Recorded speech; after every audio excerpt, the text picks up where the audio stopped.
This is a trip China hopes will end war in Ukraine, but it's a delicate mission for Chinese President Xi Jinping. Xi has repeatedly said his country is neutral in the conflict, but he is widely seen as a key ally and supporter of Russian President Vladimir Putin. China values the friendship between China and Russia. This has historical logic because we are neighbours and two large countries. We're also strategic partners. Such a position determines that we have a very close relationship. Last month, China presented a peace plan to end the war in Ukraine. But while it calls for an end to unilateral sanctions against Russia and a ceasefire, it makes no mention of Russian troops withdrawing from Ukrainian territory. President Vladimir Putin said Russia is open to a political and diplomatic solution. We have considered your proposals for settlement of the Ukraine crisis. Of course, we will have an opportunity to discuss this. We know that you are basing this on principle of fairness and upholding the principle of the international law, indivisible security for all countries. You also know that we're always open to negotiations. We will discuss all these issues, including your initiative.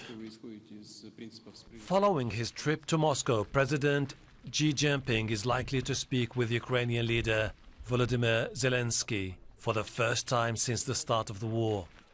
But Ukraine has rejected calls for a ceasefire while its territory is occupied by Russian forces.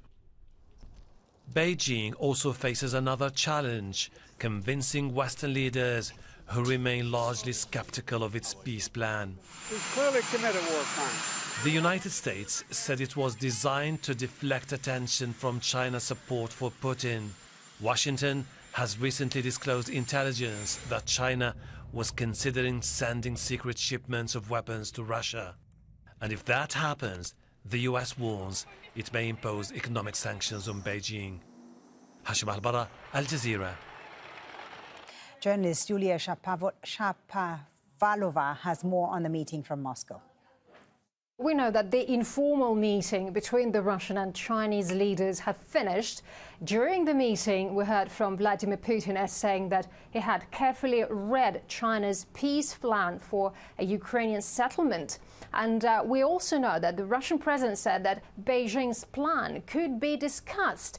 Russia is always open to the negotiation process. That was according to the Russian president. So probably, as far as we know, that the Chinese peaceful plan was not quite, endorsed by Ukraine and the Western countries. So probably that plan will be a little bit tweaked or adjusted in the nearest future, probably tomorrow, because tomorrow is the most important day of this visit.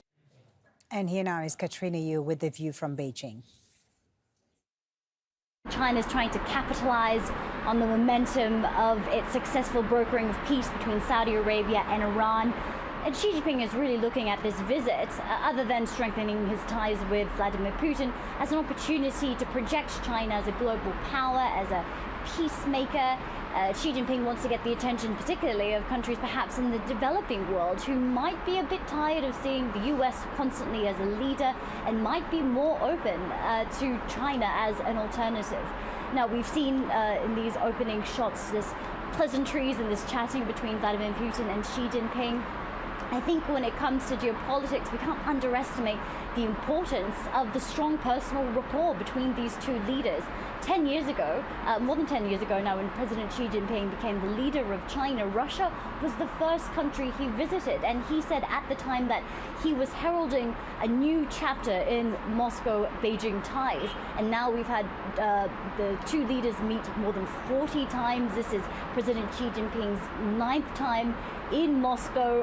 Vladimir Putin last time made an ice cream birthday cake for President Xi Jinping.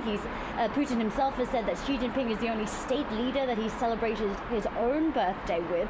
And I think what really crucially ties these two together, it's not just the fact that they're from Russia and China, because those two countries have had really complicated histories. what I think is most important here is these two leaders are the heads of authoritarian countries. They have a strongman style leadership. They've both figured out ways to sort of manipulate the system so that they can be leaders basically for the rest of their lives. And the important thing that we need to watch out as members of the international community, that these two share a worldview, and that is that they don't believe that the world should be led by the US and other Western democracies. They don't think that kind of world order suits them and that it suits other countries. Basically, they would like to see their own countries, their own style of governance or their own systems of governance become more prominent.